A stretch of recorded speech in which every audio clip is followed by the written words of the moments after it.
Welcome, my friends, to the Sage of Quay Radio Hour, your home for free and critical thinking, and I'm your host, Mike Williams. Tonight, my very special guest is Santos Bonacci.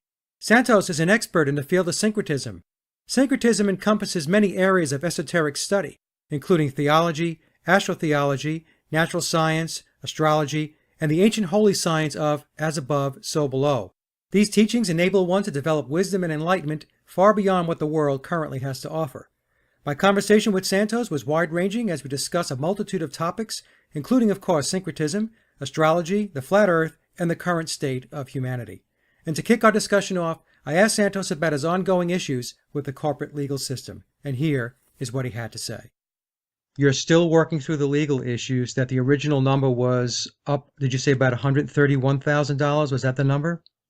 Yeah, something like that, 133,000. So they reduced it to a third of that. It's about $45,000. So, and the matter is still outstanding. So it's up to me how I go about this. Now, if I make payments toward that, I'll be contributing to a fraudulent, illegitimate criminal system of people trafficking, and so I'm going to have to make a stand. It's simple as that. I will have to make a stand against this system and perhaps, who knows, foresee going to jail again if the criminals do what they did to me last time.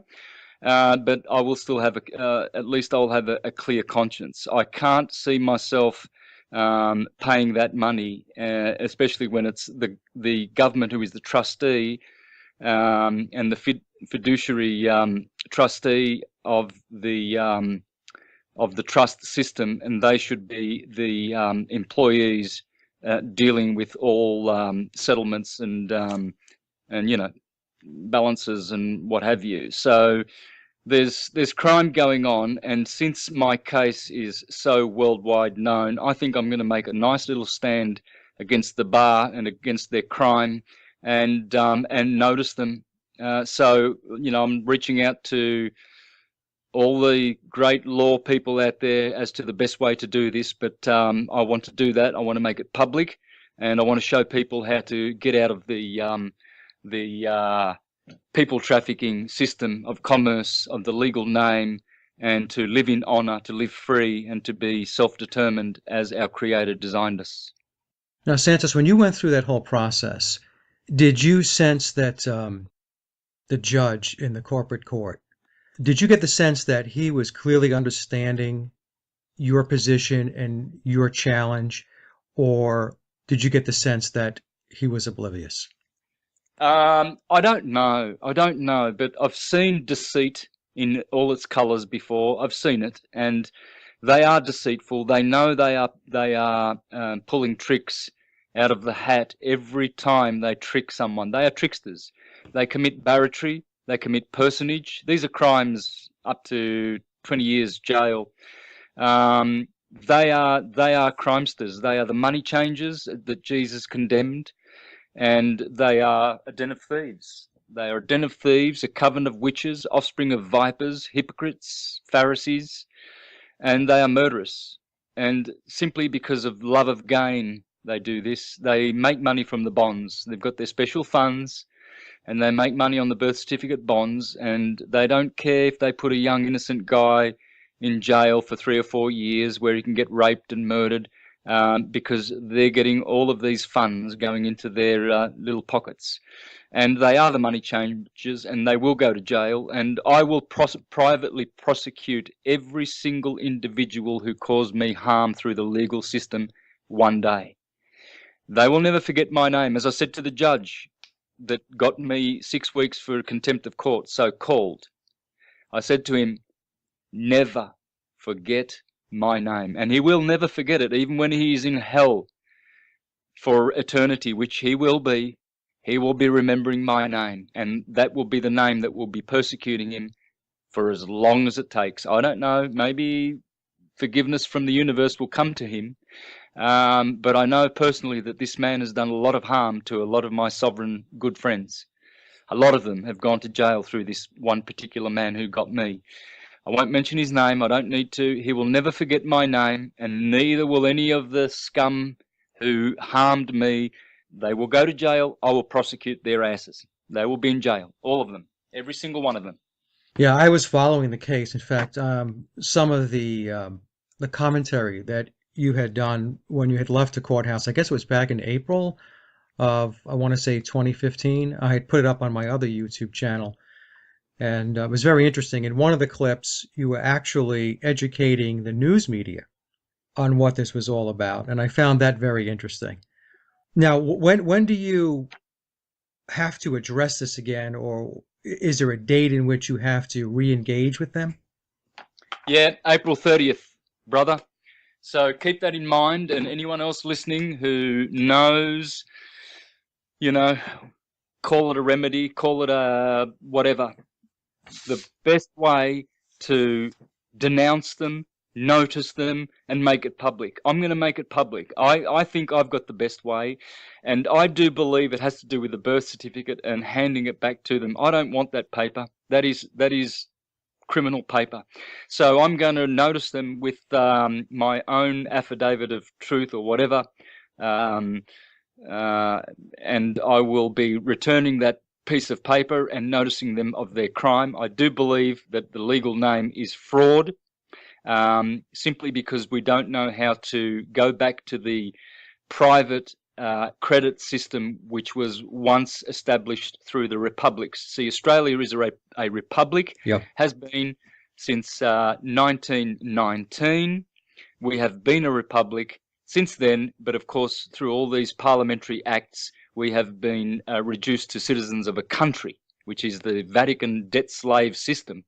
So I want to make history. If there's anyone out there who can help me or who knows how to prepare the notice of all notices and use me as a guinea pig, if you like, that'll be well and good. I appreciate that kind of help. Please contact me.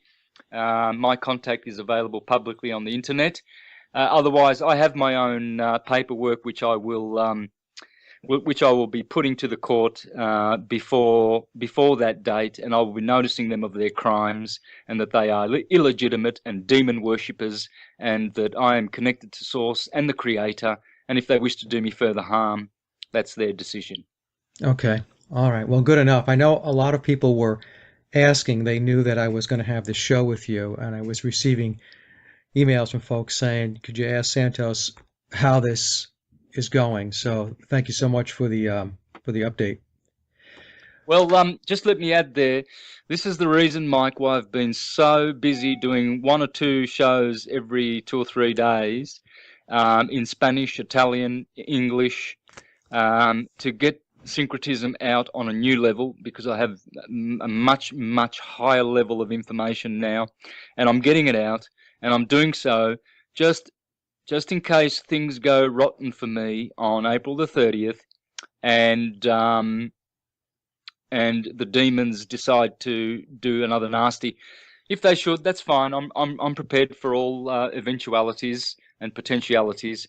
I speak truth, and they know it, and they are afraid of this truth.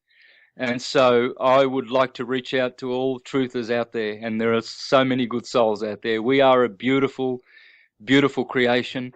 We are divine. We are all little Krishnas, little Christs. We are all Christ. We are all Christ-like. We are all children of the supreme creator, not the creator, the supreme prime creator, because the creator is a demiurge, and a demiurge is also a demon. And so this Jehovah of the Bible sometimes gets confused with that particular God of war. And so people are rendering service to that one. You don't want to do that. All service goes to the prime creator. No name. I call it Krishna, I call it Christ. I use those names because we are accustomed to naming things, but this one has no name, and it is who we are. We are this source, and we are connected and always will be qualitatively the same, one and the same. If you've seen me, you've seen the Father. And so this is what we are. We are a beautiful bunch of beings. We've been mind controlled and brainwashed into thinking that we are warmongers and murderers and fighters amongst ourselves, brother against brother, sister against sister, and all because of money and fractional reserve Rothschild blood money. And this is going to end, brother. I promise you. I will be declaring it from the rooftops. I will be churning out syncretism and truth until I stop. And I will never stop. Now, Santos, when you talk about syncretism, for the sake of the audience, could you give us a little background and explanation of what exactly it is? Yeah, simple. Just use the first four letters of the word sync to synchronize. We have synchronicity, synchronize, syncretism. Synchronicity. Usually people confuse syncretism with synchronicity. Well, you'll find chronos, the timekeeper, hiding in the word synchronous. It's the timekeeper. So everything that syncs up in time is synchronous. Everything that syncs up in the head and in the heart is syncretism. Syncretism is the true way. It is the perennial philosophy. It is the grand arcanum. It is the prisca theologia. It is the divine truth of the holy science. And it syncs things. And so all things are one. Astrology is chemistry, is numerology, is gematria, is alchemy, and the list goes on. All of these are one science with different languages. Just as Japanese is a language, and we don't hate it because we don't understand it, we don't condemn it because we don't know it, just because we speak English. No one believes in English. You don't have to believe in English to know it and speak it. So you don't have to believe in astrology. Oh, do you believe in astrology, do you? Those rocks flying in space and stuff. Oh, do you believe? No, no decent astrologer who is a true transcendental scientist believes in astrology. They know it. It's a language. I speak Italian. I don't believe in it. I don't go around saying, "Oh, I believe in Italian. Oh, it's a true language." Well, it's only as true as good as the one that speaks it, is it not? So if an astrologer is deficient in his science and he discredits the science by his lack of knowledge and false interpretations, etc., does that discredit astrology? No, it doesn't. And so as Jesus condemned the lawyers, not law, for he came to fulfill the law, because lawyers are criminals, so he condemned lawyers, not the law. Right. And so in the Bible, and this is where half-cocked, half-witted individuals go out and say, "Oh, the Bible condemns astrology, doesn't it?" No, that just shows you haven't read the Bible, and I think you need to read the Bible for a change, rather than quoting idiots who misquote and parrot fashion repeat erroneous stupidities. The Bible condemns astrologers, and so it should. Why would it condemn astrology if it is based on astrology? This is what I say to people.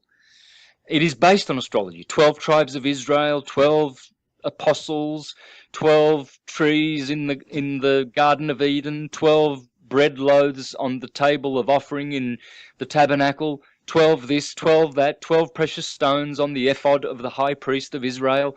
It's all astrology. The Bible is the greatest treatise on astrology in history. A lot of people, they don't understand that. They don't understand that the Bible is based upon astrotheology, correct? Absolutely correct. How did you, or when did you get into these studies, Santos? Because clearly your knowledge in this area is phenomenal. And a lot of people that I've spoken to have asked, how does he know so much about this stuff? When did he get into it? So when did you really dig in and start to understand astrotheology? Probably many lifetimes, but in this lifetime I was grounded in theological studies at the age of 3, 4, 5, 6, 7, 8, as far as I can remember. We used to, as a Jehovah's Witness, my mother and father used to take us to the book study.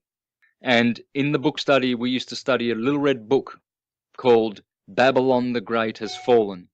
And in that book, you have all the revelation beasts, the beast that came out of the water, the false prophet, the two-headed beast, the beast that speaks like a lamb, the harlot that sits on many waters. So I was firmly grounded in the Holy Scriptures since a little boy.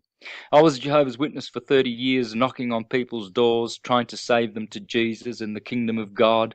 I was a regular pioneer, a ministerial servant. I served in Portuguese-speaking congregation for 4 years, reaching all of the Angolans, Brazilians, Mozambicans, people from Madeira, the Azores, all over the city of Melbourne for 4 years. I was in the Italian-speaking congregation in northeast Victoria for 4 years as a ministerial servant, traveling around giving 1-hour speeches in all the congregations in Italian. I served in Spanish, a little bit of French, Portuguese. I was a linguist, so I used my languages to serve where there was greater need. I started reading the book The Two Babylons by Alexander Hislop in my teens, my late teens. That would have been 1983 when 83 when I first started cutting my teeth on the deepest astrotheology in the universe. Alexander Hislop, The Two Babylons. When you cut your teeth on that book, then you know your shit. Okay. Okay. So, and I've been studying all the greats. I know Gerald Massey's works, Godfrey Higgins, Alvin Boyd Kuhn, James Price Morgan, Manly P. Hall, Thomas H. Burgoyne, the Reverend Robert Taylor, all of them. I've read Volney, Dupuy. They were the teachers, the astrotheological teachers to Thomas Paine and Thomas Jefferson. They would go across the Atlantic and teach them astrotheology because Napoleon and all of these guys were sending troops of scientists down to Egypt, and they discovered astrotheology. Bonaparte was a great fan of Dupuy and Volney. I've read all their works, upside down, backwards, inside out. The Bible, of the Bhagavad Gita, all of these works, man. I have had my nose in books all my life. And the reason I say this is because unless you do that left brain logical research and study from the great masters of antiquity and couple it with intuition, you ain't never going to get syncretism. And by the way, veganism. A meat eater cannot comprehend syncretism. They are materialists. This is a material way of eating. Here is the secret how to get syncretism. Don't eat animals. They are dead. They have blood and soul in them. And if you corrupt your mind and cerebrospinal nervous system and blood with the blood of animals, you will be condemned in all of the universe. There is no power that will be able to save you. They will forever be precluded from syncretism. Syncretism came to me in 2007 when I stopped eating meat. That's it. That's how it works. I'm giving away the secrets of all secrets. Okay, I was going to ask you, so at one point you were a meat eater? Yeah, all my life because Okay. of indoctrination. And this is why I have so much enthusiasm and fervor and vim and zeal to denounce this crime, because as Nikola Tesla said, and Pythagoras and Hippocrates, we will always be killing and jealous and envious and hating because we kill animals. When we stop as a race killing animals, we will have peace. All the greats have ever said this, and I don't know why people don't pay attention. They would rather pay attention to the meat industry voice pieces that tell you, oh, you get your iron in your meat, and only men eat meat and blah blah blah, and they always talk about green food as rabbit food. Well, I don't know. I do recall horses eating the same food as rabbits, and they have such a thing called horsepower, and horses run all day long and have stamina, and they eat only grass. So it's not rabbit food, it's horse food. If you eat horse food, you will have horsepower. The elites push meat eating because it lowers the intelligence and keeps good little slaves on earth. Eat sheep, you are a sheeple. Eat cow, you are a chattel. If you eat fish, you will be schooled like a fish. If you are a goat, if you eat goat, you will be a scapegoat, and you will be a sacrificial goat. Off you go, Christian soldiers. Off you go to war. We will make the uniforms as we've ever done before. Dog eaters is what Bhagavad Gita calls meat eaters. Dog eaters, and promises from the Lord Krishna's mouth himself. You eat animals, you will be eaten by animals in other incarnations. You will not pass this judgment. It will not happen. It cannot happen. This is the rule of the universe. What goes round comes round. Simple. I saw a picture recently on Facebook. It's stuck in my head. It's seared into my brain. It was a farm, pig farm, and they had these pigs in these cages that were formed around their bodies so that the pigs, they couldn't even move, they couldn't walk. And just the treatment alone of these animals is horrific. And I think people, to stop eating meat, my view is, if you get that imagery in your head, and a lot of people want to avoid it for obvious reasons, but if you take a look at how this really goes down, it's not a hard decision to back off it, to get off it, and not eat meat. We may think we're climbing an uphill battle, but I tell you something, the universe is a strange place, brother. And there have been cataclysms and destructions and Armageddons and Gotadamaruns in the past, and there will be in the future. When a stubborn, stiff-necked people continue and persist in their evil and filth, the universe has a way of obliterating them. And you watch and see what will happen to the meat industry in the next moments of our universal timeline, brother. Don't be surprised if some fiery force from the universe comes down and extinguishes all these imbeciles who are murdering their brother animal family to sustain their greed. Only the ones that awaken will survive what's coming. And I'm telling you, brother, I've read all the great books, and should they persist in their ways, they will be obliterated. And as the scripture says, there will be a day you will look for the evil one to the left and to the right, and you will not find his place, for he will be extinguished by the Supreme Lord. Well, like I told you, Santos, before we started, the show is fair game. Whatever it is you want to talk about, you talk about it. These are your perspectives and your viewpoints, and you have every right to express them. If people don't like them, they don't like them.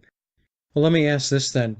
The flat earth theory is a topic where you have been very, very upfront and very bold about.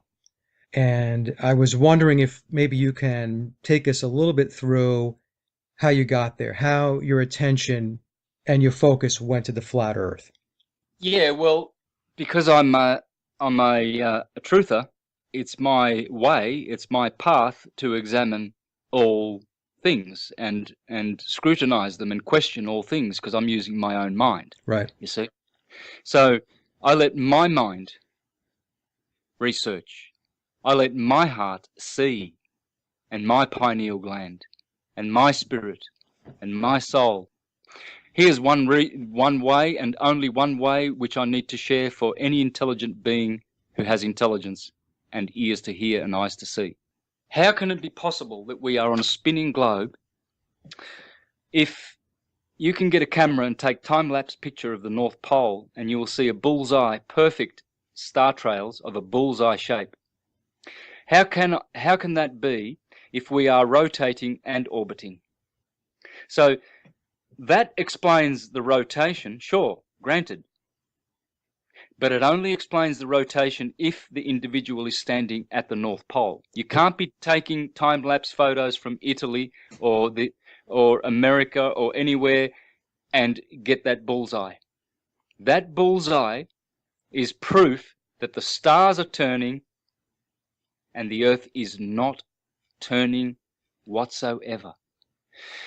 If we were rotating and orbiting, as they say, then what you would see is all of those stars would be all going in a sine wave fashion, and not in a circular fashion, but in a sine wave fashion.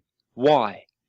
Because the rotation would give that sine wave its wave amplitude, because it's going around in circles. So you're rotating on the Earth and you'll see this bullseye. But when you factor in the orbit, 67,000 miles of velocity per hour, well then that sine wave or that circle has to go linear, doesn't it? It must go linear because you are orbiting around the sun. So where is that wave that those people taking those time-lapse pictures should be getting only a sine wave. They should not be getting circles. And then of course they point to the fact that the southern stars do the same thing. Yes, they do. And again, proving that we are standing on terra firma. Yeah. No movement. See Michelson-Morley experiment, Sagnac experiment, and George Airy's failure experiment. 3 scientists of the last century who proved beyond a shred of a doubt that the Earth does not move. It does not move. Only the heavens move. Only the heavens move. That's a little bit of a snippet. Copernicus himself said, and he said frankly, in Revolution of the Celestial Spheres in 1543, he said, the hypothesis of the movement of the Earth is only one which is useful to explain phenomena, but it should not be considered as absolute truth. Albert Einstein, what did he say about his hocus-pocus, honky-shonky, wonky, dodgy-bodgy, bogus relativity theory? Well, he said this on his deathbed, I think. Nothing remains of my entire castle in the air, gravitation theory included, and the rest of modern physics. In other words, he was saying it's all a crock. Yeah. We've been deceiving people with utter stupidity. All of this hocus-pocus, Big Bang, quantum physics, blah, blah, blah, gravity, globe, relativity, evolution, monkey men theory. This is all just to pull us away from our intelligent grand designer and creator, prime creator of the universe, who did all things deliberately, in order, out of love and intelligence and brilliance for our sustenance, for our beauty, for our wisdom and prosperity. And we go listening to these clowns that jump on their soapboxes and are promoted in the Rothschild media and magazines and newspapers and television and all of their demonic media network. There's only one thing that's going to save the world, and that is syncretism. Pure and simple, syncretism.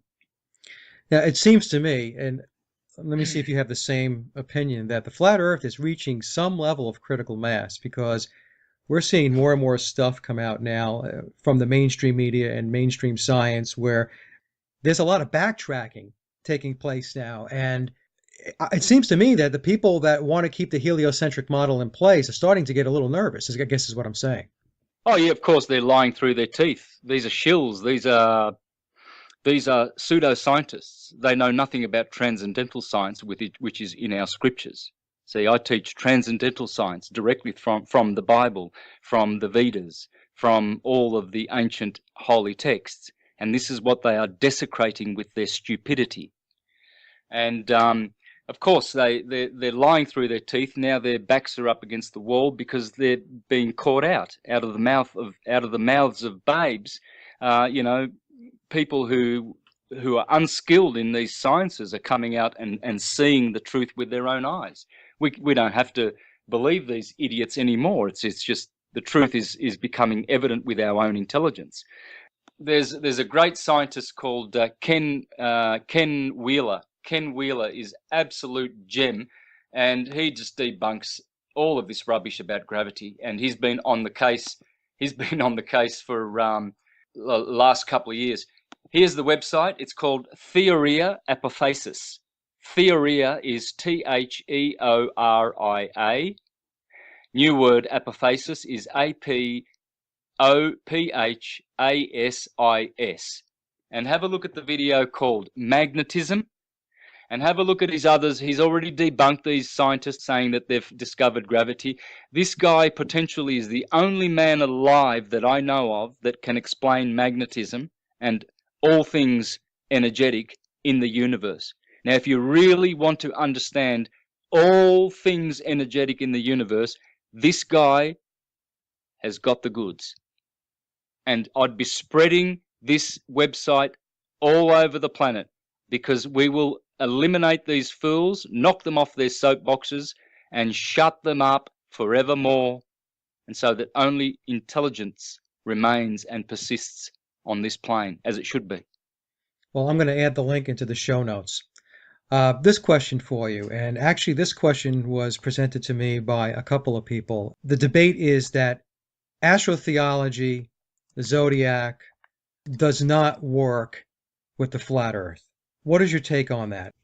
Astrotheology does not depend on a flat Earth, ball Earth, or any kind of Earth. It depends on the sine wave of the sun. They haven't watched any of my videos, and they haven't seen that I have based all of my presentations on the sine wave and the ecliptic of the sun. As long as there is a sun and there is an ecliptic, astrotheology works, period. And so all you have to do when you watch my presentations is change your perspective from heliocentrism to geocentrism, and everything that I've ever published stands 100% accurately on its own merits, and is accurate, and is trustworthy, and is truth. Nothing has changed, just the perspective from heliocentrism to geocentrism. All of my astrotheology works. Astrology works better on a flat plane, as I've already explained in many of my presentations I've already done, so I don't have to go into it here. I do not have to go into it and repeat it to individuals. I've done it to the world. I've published already how it is that the flat plane Earth works better with astrology, astrotheology, chemistry, syncretism, the lot. It works much better because it's true. And since the heliocentric buffoonery of the globe is false, it's untrue, therefore it doesn't work. What about the question, Santos, and I know you've gotten this question many times, I've received this question many times, why does it even matter if the Earth is flat? What does it mean? I mean, so what? It's flat. What does that mean? Why is that important? Yeah, well, it's interesting. I wonder whether these people think. I don't think they. I'm pretty sure their pineal gland is totally out of action. Their heart chakra is totally blocked. If the institutionalized globe theory is proposed to our little children in classes, and they are lying to our children in classes to such an extent, where will they ever stop with their lies? Fancy that we have to even answer that question. Fancy that. Yeah, I mean, what I tell folks is, look, if they're going to lie about where you exist and live, then everything is game. Yeah, Yes. everything. And that's what people don't get. I mean, this is how trapped and confined people's minds are. It almost gets to the point where it's a little scary that people can't connect the dots on that. Oh, it's very scary, mate. Look at all the other stuff they're doing. When these people open their mouths, just ask yourself, what else do you think they're doing that is just so decrepit? What about this dynamic, Santos? Now, I have personal experience with this, and it was a little disturbing to me. I have seen other movements, as an example, the geoengineering chemtrail movement, as an example, of which I've done a lot of activism with, especially with the radio show, where many folks are in the movement, and I'm talking about folks that have name recognition, are completely trashing the flat Earth. Have you experienced the same type of things? There's only evidence to suggest to show that we live on a flat plane. There's never been a shred ever in history for supporting the globe. Not a shred. There's nothing. They've got nothing, and yet they will back it up.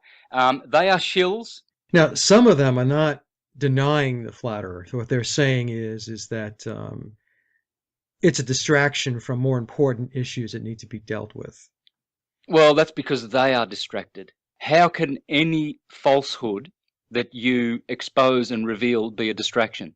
How much flack have you caught from your position? Because you are really pushing the envelope and really being very, very upfront and bold about this. So I would assume that a lot of people that used to be connected to you or tied to you or friends and so on have either jumped ship or you threw them overboard. No, Now, anyone who turns their back on syncretism, as Jesus said, he who has his hand on the plow and looks back is not worthy of the kingdom of God. These are showing themselves to be materialists by dropping off the truth, the true path, and by sticking with their ego and their falsehoods and their lies. I don't want anything to do with them. I don't have such like friends. The ones that are with me, to my left and to my right, and standing with me shoulder to shoulder, these ones, they know who they are, and they have not deviated from the path. Now, I watched a recent, or I should say, I listened to a recent interview where you had said that you were living, and this is tied into what you just said, you're living a much more simple life, trying to be more true to yourself without having all of the fanfare and everything else going on around you and so on. So what changes did you make specifically? Well, I've gone off the grid. I live on a permaculture farm with people who have the same ideals, the same truth as I do. Our idea that we're going to bring to the world is, our model is syncretism, off the grid, permaculture, raw food, vegan, detox, ashrams. And we have established the first one in history here on the Sunshine Coast in Queensland, Australia, and it will be a hub for all syncretists forevermore in the future. I will be inviting syncretists from all around the world to come here and to be instructed in syncretism and to bring it to the ends of the earth. And this will be the hub. Syncretism's back and it's here to stay. Now, let me ask this then. Based upon everything we spoke about so far, I mean, obviously we have not everybody's rowing the boat in the same direction. Let me just phrase it that way. So then what is your assessment of where the awakening is at? I mean, do you see changes happening at a rate and pace that is meaningful, or are you seeing that many times we're in neutral or stuck in the mud? A bit of both, brother, but it matters not, because the universe knows how to sort out the wheat from the chaff, okay? And this is what's going on at the moment. The angels and the archangels and the seraphim and the ophanim and the cherubim and all of our brothers in the heavenly places, the stars, the sun, all the glorious beings that serve and worship and are devoted to the supreme being, they are sorting out the weeds. There are two potentialities. There is the potential for all to awaken and everything will be good, no need for a destruction, or intervention will happen and they will be obliterated. And this has happened many times before, and people don't heed the warnings because they don't read. They don't like to read those books where it talks about such like destruction, because they know that their hearts are putrid and full of every kind of evil, and they're not inclined in the slightest to walk on the path of truth, the true path. And so they don't read those books, do they? Thinking that by doing such, like a little child who hides its face and pretends that you can't see him, you know, he's got his hands over his eyes and you can't see me, I'm hiding. So they think they're going to hide from this destruction that is coming. You're essentially saying that there's going to be a divine reset button that's going to get pushed at some point? Oh yeah, just read all the ancient works. The Bible's replete with destructions and how they happen and the reasons why, because of meat eating, drunkenness, fornication, loose conduct, gambling, anger, violence, hatred, pedophilia, and all of these things. And I mean, you just take a look at half of these people. All the quality of their life is diminished severely anyway. You know, they don't have much of a quality of life. They are materialists. There's no spirituality. They are suffering constantly. The only way that they can alleviate their suffering is through alcohol, drugs. Sometimes it might be marijuana. You know, simple as that. You'll see them chain smoking. They're always smoking. Or why? Why do you need to do such a thing? That's ridiculous. Yeah. You know, I mean, these substances are handy, but not to be abused. You know, if anything, just a small quantity every day. If you need a little bit of alcohol, a little bit of wine for the digestion, you know, a sip here and a sip there, no harm, no problem. But people are abusing these substances. No substance should be abused. Nothing. Again, they resort to loose conduct sexually to alleviate their frustration, and this is bad practice. The beautiful gift from heaven, which is sex, is not to be abused in such a way. Yeah. This is a mechanism of relaying love and reciprocating love. It's not a lustful mechanism at all. And so this is what's going on. People are resorting to these things. Rest assured, brother, all the ones who are half-truthers and who are materialists and teaching half-truths out there, they are on this. I'm describing them. They are full of addictions. Rest assured, full of addictions. They have no control of their bodies. They are tyrannized. They live in a state of tyranny. They're not happy if they've done harm and caused harm to others through gossip and through malicious, naysaying and smiting of others. These are deviates. They're deviant, and they put themselves on soapboxes and call themselves truthers. There's not many truthers out there, brother. Santos, what about the premise that this is a yuga that we're in, that it's this very destructive period or cycle? Where are you with those types of explanations as to why we have so much destruction and dysfunction in the world today? Yeah, well, it is partially the yuga cycles, and it is partially our own fault. In the commentary on the Dream of Scipio by Macrobius, 4th century philosopher and Neoplatonist, he clearly explains that some of us have drunk exceedingly from the cup of lethal, or the cup of Bacchus, in excess, and therefore we have forgotten our divinity of former days. And so when we incarnate through the Tropic of Cancer, he says, as we slide down to the Tropic of Capricorn in our incarnatory process, we come to Leo, where the Holy Grail is, where Crater, the deacon constellation of Leo, is, and we drink from this cup, the Holy Grail. And this is the cup of lethe, of forgetfulness. And so he says, some forget the divinity, and this is why we have opinions about the Creator and about God, because some have drank in excess of what they should have drank, and they have forgotten more. They're true. So there's cycles everywhere, the cycle within and the cycle without. So the cycle without is the cycle of necessity, called the cycle of precession of the equinoxes.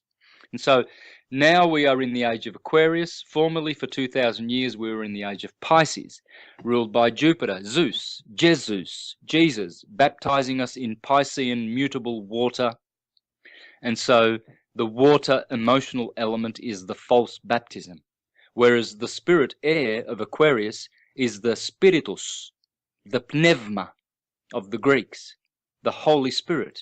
And so we are being baptized now in a different yuga cycle. This is now the golden age. It's a mini golden age that is upon us, and the iron age has passed. And so we should be discarding all of these iron age teachings like gravity, globe, relativity, evolution, Darwinian evolution, Hegelian dialectic, Big Bang theories, and all of these theories. We should be discarding them. We are more intelligent than this. And these cycles have a transition period, is that correct? I mean, it's not the light switch is on, the light switch is off. No, it's there are cusps. For instance, the age of Aquarius was ushered in on the 5th of February at 6 a.m. 1962. And so what happened then was Aquarius began for 50 years, a 50-year cusp, all the way up till the 21st of December 2012. So that was the 50-year cusp of Pisces and ending and Aquarius beginning. And now for 3 years we've had Pisces has ceased to influence us. And how we know that the age of Aquarius was ushered in on that date at 6 a.m. the 5th of February, and you can punch this in any astrological site and you will see all the visible planets, Saturn, Jupiter, Mars, Sun, Venus, Mercury, Moon, all in a stellium in Aquarius, all within the space of 18 degrees in the sign of Aquarius, altogether rising in the ascendant sign of Aquarius on the 5th of February 1962. This is the surefire way of knowing that we have been introduced to the age of Aquarius, and it began then, and it has instigated a new age. The Iron Age, the Kali Yuga, has ended, and we are definitely in the Golden Age. But I'm calling out to all the transcendental spiritualists out there who have a spiritualized life, mind, heart, etc. And they will support syncretism, no doubt. No doubt. There is a splitting of the ways here now. The transcendentalists and the spiritualists on one side, and all the buffoons on the other side. I have one last question for you because you've been very, very generous with your time. And I heard you discuss this, I think it was on a Vinnie Eastwood show going back months ago, so you may not remember the conversation. But you talked about souls incarnating on Earth, and that there are many souls that are going to continue to incarnate here as part of a karma, as part of not learning lessons, not developing. And these are my words, I'm paraphrasing. So I wanted to get your perspective on why we incarnate here. Why do we reincarnate and come to Earth? Well, okay, it is a planet. It is a prison planet of sorts, but in a kind way. It's not a prison planet in such a way that we can't escape it.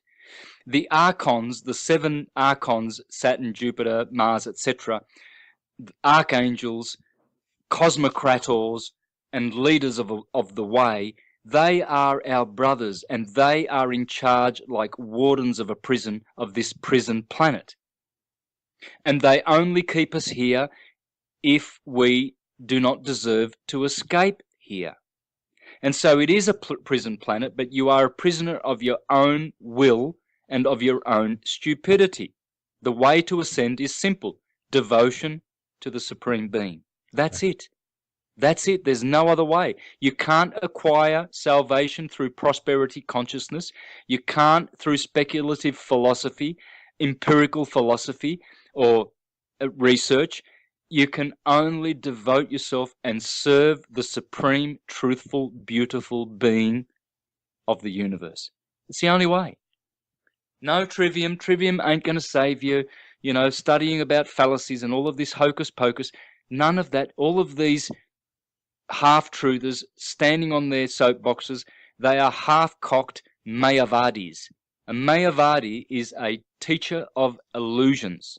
They are deluded themselves, bound by the doctrine of illusion, and they are the blind leading the blind. Only get your information from a transcendentalist.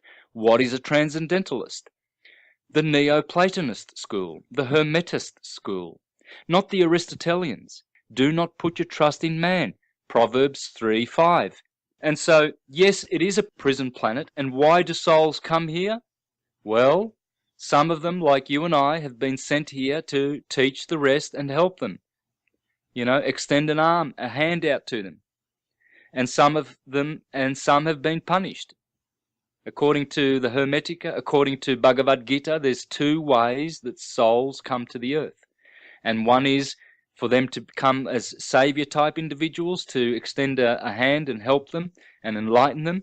And others have come as a punishment, to be punished by birth, death, cycles of suffering, and to see if the good Lord can't, help them to snap out of it like the prodigal son and return to their kingly palaces in the heavens. Store your treasure in heaven, where thieves and liars cannot steal, and where moth and rust do not consume. And so the fact is, we are here, and our souls are here, whether it was because we were punished or we came willingly. We have a task, and the task is to spiritualize our existence rather than stay in the materialist, mundane mold. These people will be punished. They will be punished brutally. It will be horrible. There will be their weeping and the gnashing of their teeth. You see? Yep. The scriptures say when they see the Lord coming in the clouds, they will be weeping and gnashing their teeth. And they will be saying to this crag, please cover over us. and to this hole in the earth. Please hide us from the coming wrath of the Lord, because the Lord will punish those who do not want to know him or her. You see, some like to put their head in the ground like the ostrich, and they like to think that they're going to get away with not knowing their divine godship in the heavens, because that's who God is. It's you. It ain't nobody else. There's only you, and there's only expansions of you, and Krishna is what you are, an expansion of Krishna, which is the name that some give to this prime creator. Some call it Christ, some Jehovah. That's fine. They're only names. We know that you cannot name this being, and this being is of the substance that you are of, and we are qualitatively one and the same with God. We are not qualitatively the same with God, and we never will be, and we never should be, because we are forever on a journey, and we are forever coming into our Godship. Well, this has been a great discussion, Santos. It really has been. Yeah, look, it's probably one of the most aggressive ones I've ever done. I'm sorry to have done that on your show, Mike, but please, I want to assure the listeners, please let this not, the way I speak, discredit Mike. He's a gentleman and would never speak the way I do. And I wish, as the scriptures say, that all will be saved. And so we have to start drawing the line and separating the materialists from the transcendentalists, folks.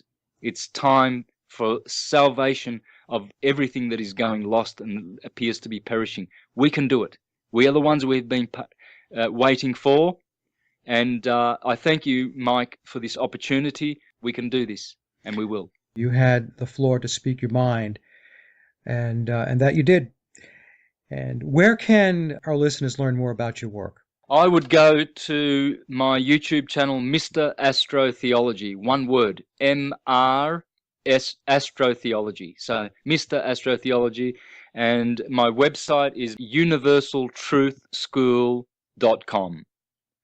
And you can go to also my Facebook page where I post everything, and I'm on TSU,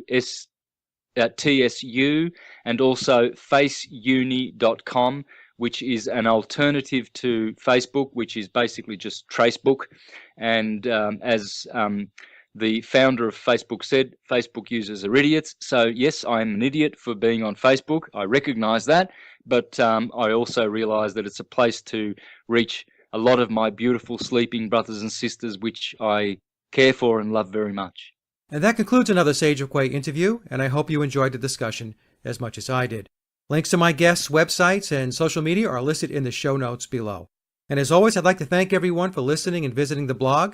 You can get to the blog by typing in sageofquayradio.blogspot.com, or simply head over to our hub website at sageofquay.com. Also, if you get a moment, please visit laboroflovemusic.com to listen to my album, Leaving Dystopia. And remember, live in truth and always serve creation. It's really that simple. See everyone next week. Be safe, enjoy, and God bless.